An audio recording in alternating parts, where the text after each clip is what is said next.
AlterBlade by Emily Toriel. Chapter 2. Time to Shine.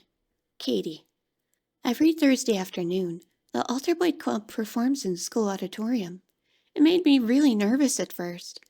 While our game sessions have smaller attendance than other schools, we do have a small crowd that shows up every week to watch us play. Playing in front of other people is definitely different than playing at home. I often feel the pressure to perform well, but it fills me with pride when they cheer us on. Being able to share our stories with other people makes the anxiety worthwhile. The main stage in the auditorium featured a long wooden table covered in vibrantly colored maps and papers. Chatter filled the room as we took our seats around the table.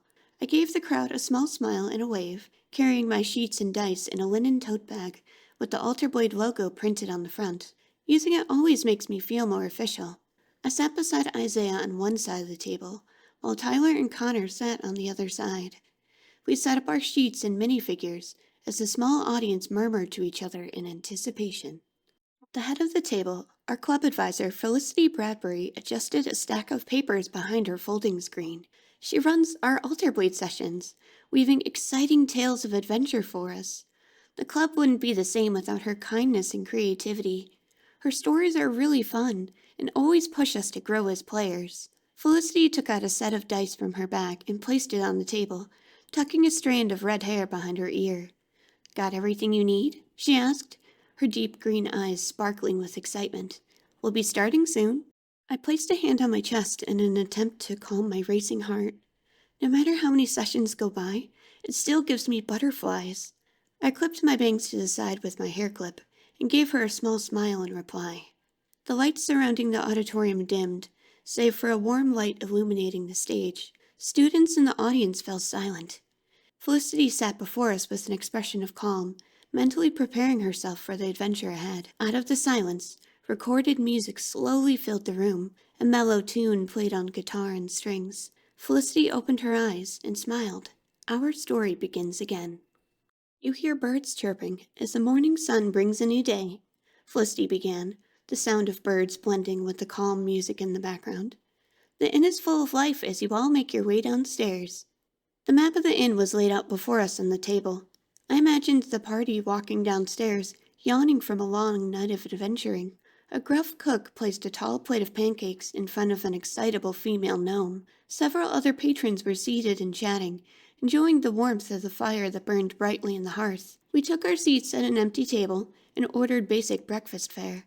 Isaiah moved our minifigures over to the table on the map. "While you have your breakfast, a human girl steps into the inn," Felicity continued, placing a smaller figure on the map. "She looks about 12 years old, with tattered clothes and a desperate expression as she glanced around the inn. What do you want to do?" I want to use empathic heart and talk to the girl," I replied, sitting up straight in my seat despite my nerves. Lunaria stands up from the table and walks over to her with a smile.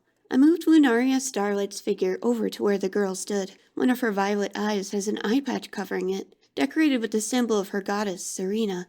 Lunaria's silver hair is tied up in a ponytail, and she wore a lavender dress reminiscent of sparkly magical girls. Felicity smiled, giving me a small thumbs up in support. She looks relieved to have found someone to speak to. "Please, won't you help me?" the girl asked, gingerly taking her hands and squeezing them. "I'll do my best." I imagined Lunaria drawing the girl closer, warming her heart and easing her worries like a magical girl would. "First, can you please tell me your name?" The girl takes a deep breath in an effort to calm down. Felicity placed a hand on her chest to mimic the character. "My name is Arlen Mayberry. My town was attacked by goblins from the northern hills." I glanced at the rest of the group, waiting for some sort of clear confirmation to continue. We weren't the type of party to ignore a helpless young girl, but Lunaria's desire to help everyone often led to accepting quests blindly. It was an interesting character quirk I had decided on from the beginning. Connor nodded to me, and I imagined Lunaria facing the girl again. "Arlen, we want to help you. Are you alone? Which town are you from?" "I'm from Roseglen," Felicity replied as Arlen, her smile growing warm. "I managed to escape, but my older brother is trying to protect the town. There are too many of them for him to fight on his own. Can you please help him?" Connor moved his character's figure over to join us. He plays Orner Garaberk, a half-orc barbarian. Orner has pale green skin and brown eyes, with slicked back blonde hair. His muscles apparently make it impossible to wear a shirt. Orner walks up to Arlen and pats her head. "Don't worry, kid, we got this." He smiles and gives her a thumbs up. In the audience, a group of girls carrying an I Heart Connor sign yelled, "Yeah, go Connor!" with an excited squeal. Connor waved to them, causing one of the fangirls to faint. The other fangirls quickly knelt down to check on her, fanning her face with another poster. Felicity looked up at our group, stifling an amused giggle. "Do you want to head to Rose Glen then? Or would you like to do anything else first?" Isaiah and I exchanged glances for a moment, while Connor looked about ready to leave on an adventure himself. Tyler peeked at the audience through the cover of her baby blue hair, then back to the group. "Need more potions?" she asked, sinking into her chair and fiddling with her dark blue dice. Felicity smiled awkwardly, leaning closer to Tyler. "Sorry, I didn't catch that."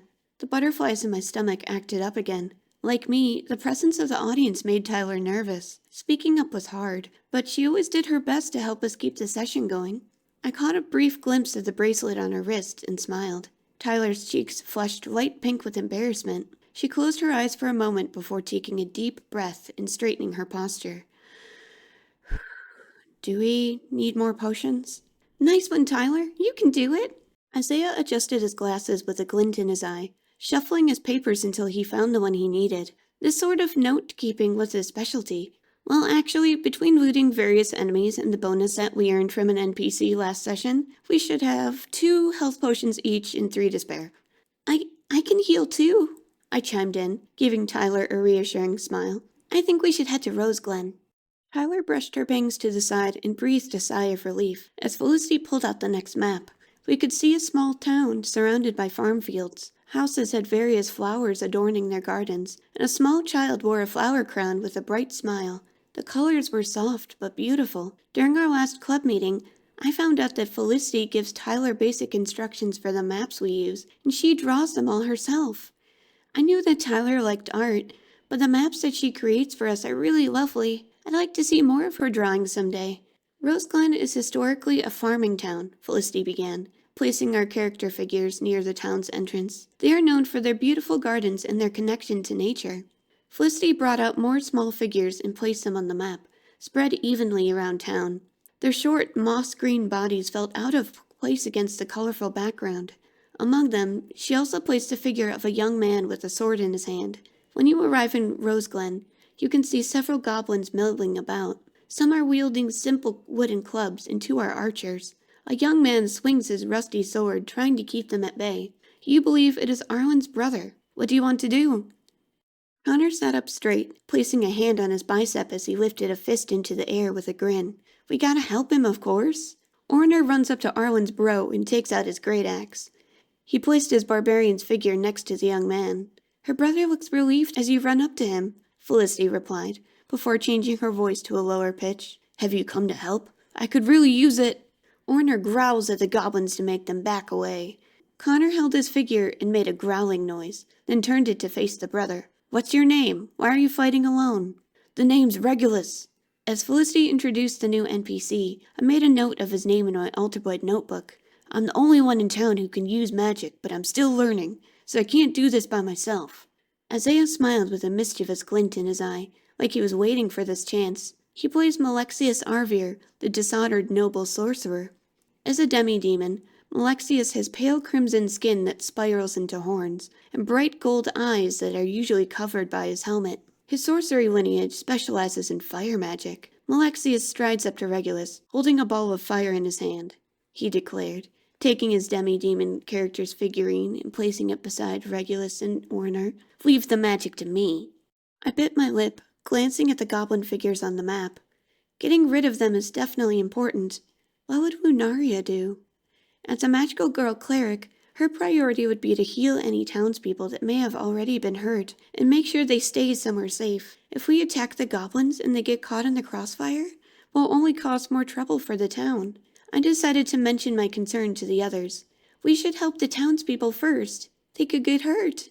"Malexius snorts with a fire in his eyes," Isaiah replied, really taking on his character's personality. He was usually calm and collected, but watching him open up while playing AlterBlade was always really fun to see. "Goblins come first. I've been itching to try this spell." "I need to help everyone," I exclaimed, pointing to the sheet with Lunaria's main skill traits. Even if it's dangerous, Lunaria does her best to save everyone she can. Tyler sighed, rubbing her temples in frustration. I could feel her tension from across the table. Her character Rin Hachimura was a human monk with short brown hair and dark eyes, wearing robes of burgundy and yellow. Rin's quick body and mind often save us from dangerous situations. Calm down, guys. We can figure this out, yeah? Tyler took another deep breath and sat up straight in her chair, collecting her thoughts. Lunaria and I will check on the townspeople and make sure they're out of the way. Malexius and Oriner can round up the goblins to the other side of town. Then we'll meet up and wipe them out together. Got it? Isaiah and I both nodded obediently while Connor chuckled to himself. Embarrassed, Tyler tucked a strand of hair behind her ear and sat back in her seat again. It's a good plan. Let's do this, I stammered, trying to cheer her on. Felicity sighed in relief and gave Tyler a warm smile before continuing our quest. Regulus takes Arlen by the hand and runs toward a large building just south of town square. It's made of worn red brick, with verdant vines that had started growing along its side. The small flowers that bloomed on the building blended into the gardens surrounding it, she began, taking their figures and moving them toward the building on the map labeled Town Hall. We gathered as many people as we could and brought them here when the town was attacked, but a couple of children are missing, and their mother is worried. Could you please find them and bring them here safely? Of course, we'll make sure they're safe, I replied, sitting up with an expression of excitement. Rescuing lost kids or animals often came up in magical girl shows, so it was a perfect task for my character. I'll go with her, Tyler added, slightly raising her hand. She still seemed nervous, but I could tell that she was doing her best to participate in the game. I found myself smiling with pride. Sounds good, Felicity exclaimed, clapping her hands together. How would you like to begin your search? I stared at Lunaria's spell list for a moment, trying to come up with a plan. If only I had picked up a locate person in need spell or something. Does that even exist? If not, they should definitely add one to AlterBlade. It would be very fitting for Lunaria. The closest thing would be... Can I try using my observation insight skill to listen for the missing children? Of course, you could try, Felicity replied, rolling dice behind her screen. She nods and smiles. While you mostly hear the sound of goblins milling about, you can also hear faint cries from a few houses away. Want to investigate? Yes, please, I nodded, feeling very anxious all of a sudden. Could it be a trap? Will we find the source of the cries, only to discover something even worse? I didn't like the idea of encountering battle without Oriner or Malexius around, but with Rin's speed, I'm sure we could retreat if we needed to. I squeezed my hands together, awaiting the outcome. When you approach the side of the house, you find two small children huddled together underneath a raised deck. An older girl is hugging what seems to be her younger brother. She is trying to calm his fearful cries, worried that they may have attracted the attention of the goblins in town. The kids tremble as you walk closer. How do you approach them?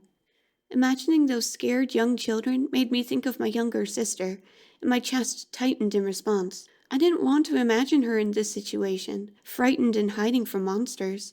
Lunaria gently kneels down to match their height, a few feet away. She holds out her hand and smiles at them. I began, holding out my own hand to mimic my character. It's okay. I'm here to help. Are you hurt?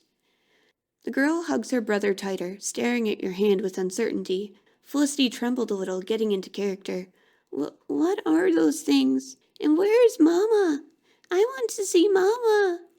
Your Mama is safe, I promise, I replied, trying to exude as much warmth as possible despite my anxious heart. Would it be okay if I take you to her? My name is Lunaria, and this is my friend Rin. We'll keep you both safe from harm.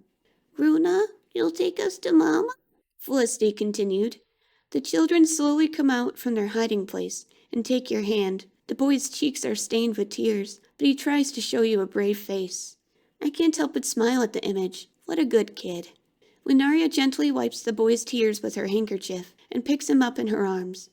The girl stays close to you as you all make your way back to Town Hall, where their mother awaits their safe return.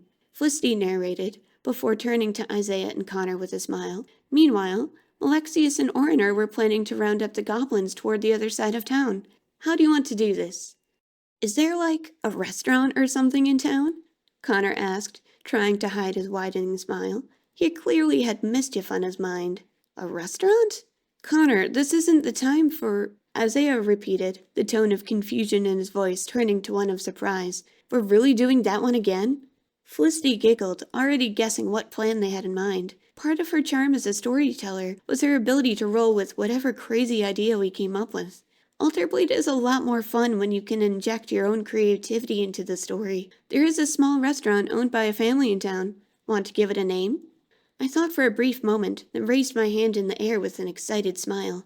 It was really fun whenever Felicity let us name places in our game. Some of them were silly, of course, and others were bad puns. The name I came up with this time was a nice one, following the town's theme. How about the Rose Garden? Perfect. Felicity clapped her hands together in approval, bouncing in her chair a bit. You find the Rose Garden. The building itself is surrounded by beautiful rose bushes, but the sign that was placed out front has been broken, and several white dining tables were knocked over. No one is inside, having fled to the town hall for safety. What's the plan? Can I find uncooked meat inside the restaurant? Connor asked again, his grin widening even further. Felicity rolled her dice behind the screen. Yes! You find a chilled box full of meat in the kitchen and a pantry filled with other ingredients. Want to take some? Warner's gonna take a bunch of meat and carry it out on a big platter, Connor declared, before turning to Isaiah with a glint in his eye. Hey, Malexius, you want to roast some meat? Isaiah adjusted his glasses, frowning in disapproval. Warner, I am not wasting a spell slot on that. Connor leaned forward on the table, a sly smile curling his lips. I could practically hear his fangirl swooning from here. But Malexius, no fire burns hotter than yours. Let's give them a good roast. After a few moments of rubbing his temples, Isaiah sighed in defeat. Okay, fine. Let's do it. Malexius points at the tray of meat and casts burning flames. He rolled his dice while several members in the audience giggled in amusement. They always seem to enjoy it when we come up with funny schemes. I rolled a 17. Felicity nodded, covering her mouth and failing in her attempt to contain her laughter. You shoot a burst of fire at the tray of meat, roasting it to a golden brown. The aroma wafts throughout Rose Glen, attracting the attention of the goblins. They lick their lips and stumble towards the source of the delicious smell. Nice job! I wondered what would have happened if he didn't roll well. Would he accidentally start the restaurant on fire? Would he torch the beautiful roses? Or would he hit Oriner instead without meaning to? People are wary of Malexius and his demi-demon nature, but according to his backstory, the Demon Queen exiled him from her noble court for disobeying her orders. We know that he wouldn't harm us, but it leads to interesting opportunities for role-playing. I love all of our characters. Can we meet up with them before the fight starts? I asked, watching as Felicity slowly moved the goblin figures toward Malexius and Oriner's location on the map. Yeah, of course, Felicity replied, giving me an enthusiastic thumbs up. Lunaria and Rin followed the smell of burning meat. After bringing the children to safety, you all stand near the restaurant while the goblins begin closing in, about 40 feet away. You should all prepare to fight. Everyone, let's roll! The sparse audience cheered in excitement upon hearing Felicity's catchphrase. For some reason, it always pumps me up and inspires me to do my best. Maybe we should add it to a new shirt for our merchandise table outside. I bet it would sell pretty well. The calm background music changed, becoming more upbeat and fiery. I could feel my heart racing in my chest as we all rolled our dice. We can do this! Isaiah looked content with his result. He adjusted his glasses with a small smile. I rolled a 15. When my dice slowed to a stop, my eyes sparkled in excitement. I occasionally get lower rolls while trying to heal my friends, but the dice goddess seemed to favor me this time around. 18! Connor leaned against the table, eager for the battle to start. He once told me that getting to beat up enemies during encounters was his favorite part of every session. His grin widened in anticipation. I got a 13. Can we start now? Tyler, however, did not look very happy with her roll. She stared at the dark blue dice with narrowed eyes. 6. Felicity sat forward in her chair, rolling her own dice behind the screen.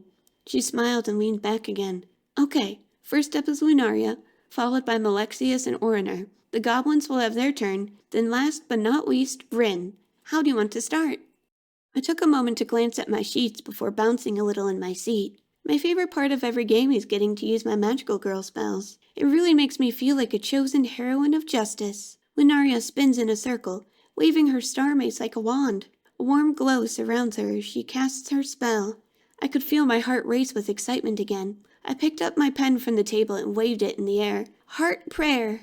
Felicity giggled, clapping her hands together. Some people might make fun of the way I play my character, but it always brought a smile to my face. Why play a game about being in a fantasy world if you don't have fun while you're doing it? I love making people laugh when they watch our AlterBlade sessions. I hope that it inspires them to have fun with the game as well. Your warm glow surrounds the other party members, giving them extra heart for the coming battle. You can mark that on your sheets. Felicity picks up her pencil and writes something on one of the papers in front of her, clicking her tongue. Isaiah, you're up next. There are 6 goblins in total, now about 30 feet away. Isaiah glanced at his character's spell list, tapping his pen on the table before looking over at Connor with a smile. Malexius will cast Flaming Weapon on Oriner's Great Axe. Connor scratched his head. I forget, what does that spell do again? He leaned over the table in an attempt to look at Isaiah's sheets with a confused expression. If I remember correctly, your Great Axe is now surrounded by fire. The next enemy you hit with a melee attack will get extra damage burning them, Felicity explained, pretending to swing an invisible weapon with a smile. However, if you roll a 7 or lower, the weapon will burn you instead, Isaiah finished, crossing his arms with an amused grin. Malexius definitely had a chaotic nature, and Isaiah always seemed like he was having fun whenever he played it up. Connor suddenly looked really nervous, and I could hear shocked gasps coming from the audience. Let's do this, he stammered, trying to keep up the appearance of confidence, despite the anxiety in his voice. Speaking of Oriner, it's your turn. Felicity rested her elbows on the table, clearly looking forward to whatever happened next. I was curious as well, but also nervous. Hopefully he won't get burned. What's your move? For a moment, Connor closed his eyes to calm himself, while the audience murmured in anticipation. You can do it, Connor. Mustering his courage, he cracked his knuckles with a confident grin. Oriner points his fiery great axe at the goblins. Leave these people alone, he yelled, pointing at an invisible opponent. Oriner uses his furious charge ability to charge at the goblins, swinging his axe. The members of Connor's fan club cheered loudly, waving their signs in support. I thought I saw Tyler glance at them in irritation. Connor moved his figure toward the closest goblin on the map, then picked up his bright green dice and held them aloft, as if praying to the dice goddess for a good roll. Will the goblins go up in flame, or will you be burned instead? Felicity murmured, closing her eyes for dramatic effect. The audience fell silent, waiting to learn what would happen to him. Let's roll. A roll of the dice. Connor took a deep breath, then looked at the result. His anxious expression turned to one of relief. I rolled an 11. The audience seemed to visibly relax. I leaned back on my seat, unaware that I'd leaned forward in the first place. Felicity looked down at her sheets and rolled her orange dice behind the screen. 11 plus fire damage. The goblin lights up with fire, moderately wounding it. Another hit or 2 and it will go down. She gives Connor a smile and a thumbs up, and the small crowd cheers again. There are 5 goblins standing, 1 on the ground, wounded. Their turn. Silently, Felicity placed one of the warrior goblin figures on its side to show which one was wounded. She turned an archer figure to face Lunaria. During their turn, one of the goblin archers will fire an arrow toward Lunaria, she declared, picking up her dice. Let's see if they hit. Before she could roll her dice, Tyler raised a hand to stop her. What could she be planning? Her expression was more confident this time around. She seemed to be slowly getting used to the atmosphere as the session continued. I'm going to use an altar token to catch that arrow before it hits. Tyler tossed one of her tokens to Felicity, who caught it with an amused giggle. Rin, using her swift monk reflexes, catches the arrow in midair, Felicity exclaimed, smiling brightly. The audience was stirring in surprise. Cool. Now Rin will whip it right back at the goblin. From across the table, I could see a small smile appear on Tyler's face. I clapped excitedly as Tyler rolled her dice. 17. Ooh, very nice, Felicity beamed. After catching the arrow, Rin deftly sends it flying back at the goblin who fired it, landing in their neck with a satisfying thunk. They collapsed to the ground, dead. She removed the archer figure from the map, placing it beside her stack of papers. The scattered audience gave hoots and hollers for the swift move. Tyler's character Rin excelled at moving quickly, as if the air itself moved to suit her needs. Given her introverted nature, it made me feel really proud whenever she came up with cool stunts to try. I always looked forward to seeing what she'll think of next. Lunaria's up next, Felicity announced, turning to me with a smile. 1 goblin down, 1 wounded, and 4 still standing. What would you like to do? I lightly tapped my pen against my cheek, pondering my next move. None of us needed healing yet, since Tyler was able to deflect their attack. The best thing for now would be to give the party an attack bonus so we can finish the battle. Lunaria will cast Do Your Best Beam on Malexius, Oriner, and Rin, I exclaimed, waving my pen in the air again. Connor ruffled his hair with a confused expression, before leaning closer to Tyler, whispering, "Which one was that again? Do Your Best Beam?" "I think she buffed us, dude," Tyler whispered back, crossing her arms. I followed her gaze over to his fan club in the audience, and they did not look pleased by her proximity to Connor. "Malexius is up again." Felicity turned to Isaiah, giving him a thumbs up. "What's your move?" Isaiah crossed his arms, deep in thought. "Malexius will cast Magical Arrow, inspired by Rin's arrow catching, and direct them to the wounded goblin." He rolled his dice on the table to see if it worked. 10 and 16, including Lunaria's Do Your Best Beam bonus. Felicity rolled her own dice behind her screen again. The first magical arrow barely hits the goblin, but the second one was a solid hit. The wounded goblin falls down, dead.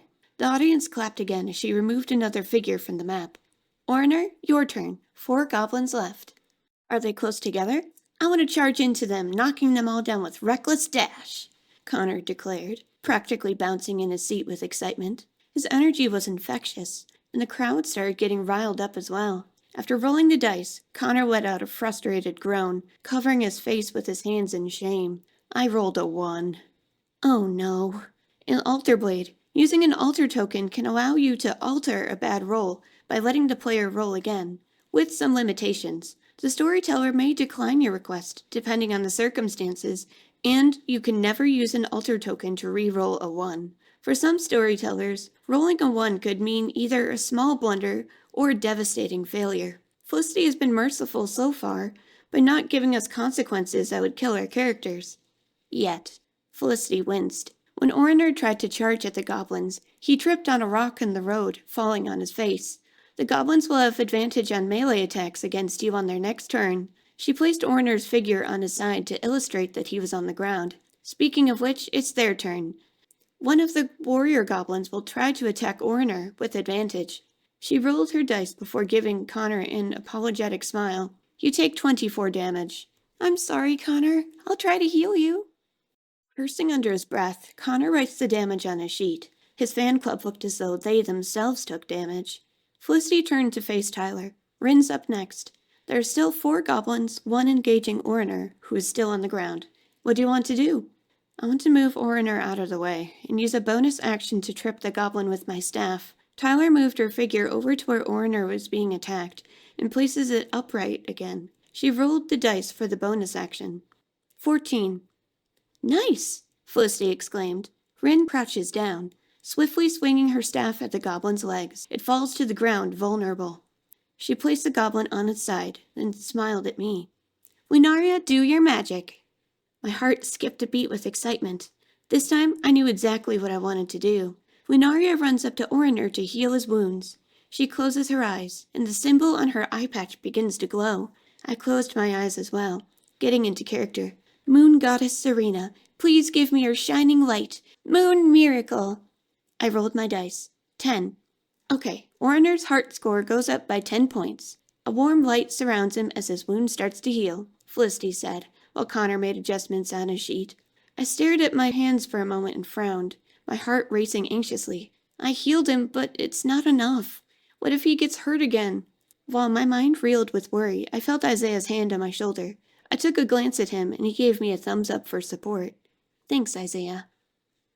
Felicity turned to him with a smile. "Malexius, you're up. What's the plan this time?" Isaiah had a glint in his eye. He definitely had a trick up his sleeve. As a dishonored noble of the Demon Queen's court, Malexius would have learned the language of her minions, correct? The audience murmured with interest. "You can do that," Felicity exclaimed after checking her notes. Isaiah coughed, attempting to display an air of nobility and deepening his voice. "Why have you left your station on the northern hills? Does the Queen's command mean nothing to you worms?" I couldn't stop myself from releasing an excited squeal of delight. Even Felicity started clapping her hands together, enjoying his roleplay. "The remaining goblins fall to their knees, cowering in fear," she replied, trembling a little in her chair. We were out of food, my lord. The hills have been hunted clean.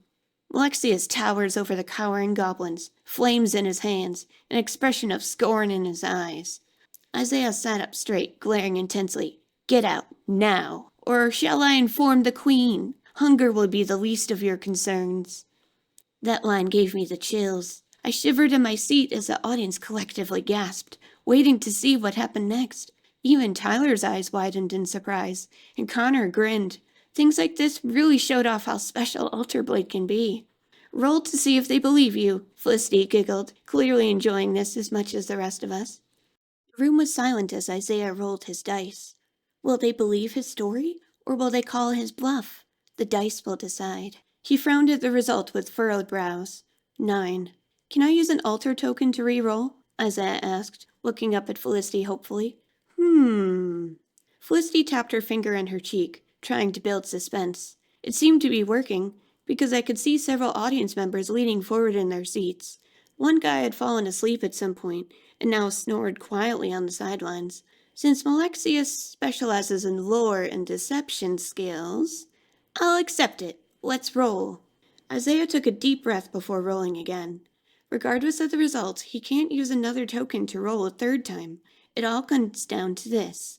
His disappointed frown before turned into a proud smile. 20. Immediately, the sparse audience started cheering loudly. I couldn't help but clap for him. You did it, Isaiah! As lower-tier members of the Demon Queen, they had not heard of your exile from her court. To them, Malexius is still a mighty noble, capable of summoning the wrath of their queen if he found that they were disobeying her commands. Terrified, they grabbed their weapons and flee the town. We did it! I exclaimed, smiling brightly and giving Isaiah a double high five. Great job, everyone! Felicity beamed with pride, clasping her hands together.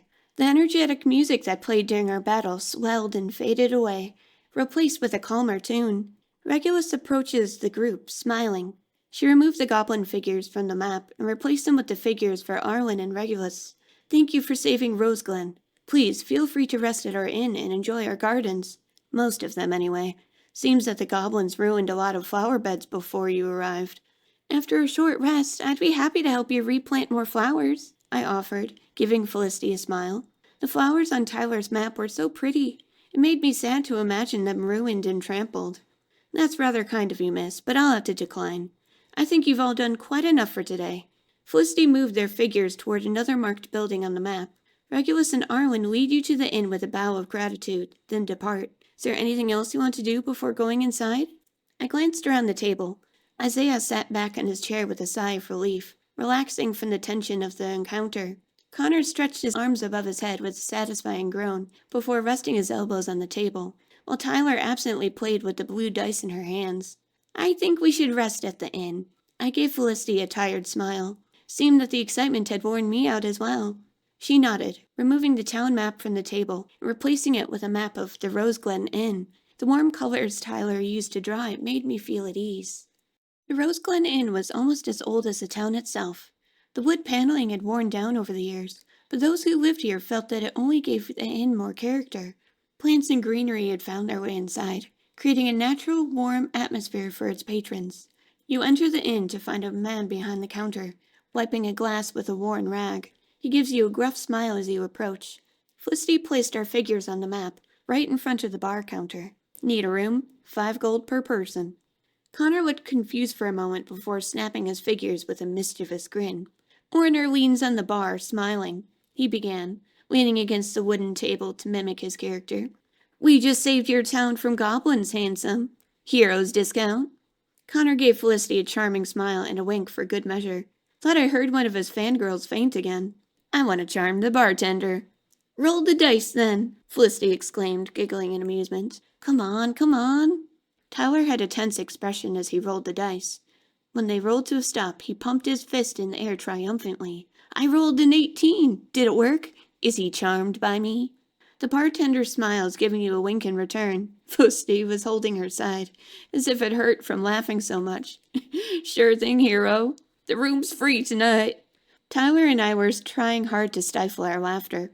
You think that if you had rolled a 20, he may have given you a talking gem, like a phone number. Isaiah shook his head, rubbing his temples. Connor's antics were really funny, but sometimes Isaiah seemed frustrated by him. "Are you a bard now, Connor?" Somehow, that only made us giggle even more. Felicity clapped her hands together, smiling brightly. "I think we'll stop here for today. Nicely done, everyone." Our small audience cheered and murmured to each other. The Connor fans that had fainted earlier all stood up and cheered as well. These public sessions make me nervous at times, but when people gather to watch us and I can see their smiling faces, my anxiety starts melting away. It's times like this that really make me love AlterBlade even more. Overcome with emotion, I wiped the tears around my eyes while I smiled and waved to the audience. For now, our heroes will rest knowing that Rose Glen is safe once more. Join us next time and see what fate has in store. Felicity brought the session to a close, and the peaceful background music faded away. The lights in the auditorium brightened as a small crowd began to leave. I stood up from my seat at the table, stretching my legs. "That was great! I'm glad we were able to save the town." Isaiah collected his papers and dice, sliding them into his AlterBlade tote bag. Aside from a couple of bad rolls, it was a good session overall. After a few minutes of chatting while we gathered our belongings, the five of us made our way off the stage and toward the hallway outside. I walked with Felicity, holding my bag over my shoulder and bouncing with every step. The applause still rang in my ears, making me feel lighter than air. I hope one day we can fill the auditorium with our audience. Someday. Once we reached the doorway, Isaiah and the others walked off toward the lockers. Felicity's steps slowed to a stop, until we were the only ones left. I turned around to face her with a cheerful smile. "What's wrong, Felicity? Did you forget something?" Felicity's gaze was filled with worry as she hugged her books tight to her chest. She was always smiling or laughing, so this expression was new to me. It filled me with unease. "Katy, I need to tell you something." The unease grew. Whatever it was that she needed to tell me, it must be important. Did she wait until we were alone before she could say it? Maybe I'm supposed to keep it a secret from the others. I didn't like the idea of keeping a secret from them, but with how troubled Felicity looked, it didn't seem like I had a choice. "What is it?" I asked, trying to smile, to help put her at ease. Felicity's expression darkened, then brightened as she forced a smile. The tea you gave me was wonderful, thank you." She bowed her head before rushing through the doorway, leaving me to my thoughts. Did she change her mind? Alone, I made my way toward my locker, wondering what happened. Felicity. The door to the club room closed behind me with a soft click. Was that really okay, not telling Katy the truth? If we continue on this path, she'll discover it for herself anyway. Seeing their youthful innocence makes me want to keep them in the dark for a little while longer. Their childhood won't last forever, after all. I stepped over to my desk, running my hand along its wooden surface. There's so many memories here. How many more will we have before I am unable to stay? My gaze found the framed picture that sat on my desk. It was taken a few months ago, with the members of the AlterBlade Club sitting all around me, smiling brightly. Tyler, the more distant of the group, stared off into the distance as the picture was taken. Katy was hugging my arm, while Connor and Isaiah wore carefree smiles. If anyone discovered that I almost revealed the truth to her. I get the feeling that I'm running out of time here. "I just want to protect you all," I murmured quietly, gently touching the picture with my fingertips. "I promise, I'll tell you soon." Reaching into my desk drawer, I pulled out a piece of patterned stationery and a pen. This isn't the place, or the time. In case I can't stay here, I'll leave behind a clue that will lead them to the truth. They may not believe me, but it's my only hope. Please, just a little more time. With them.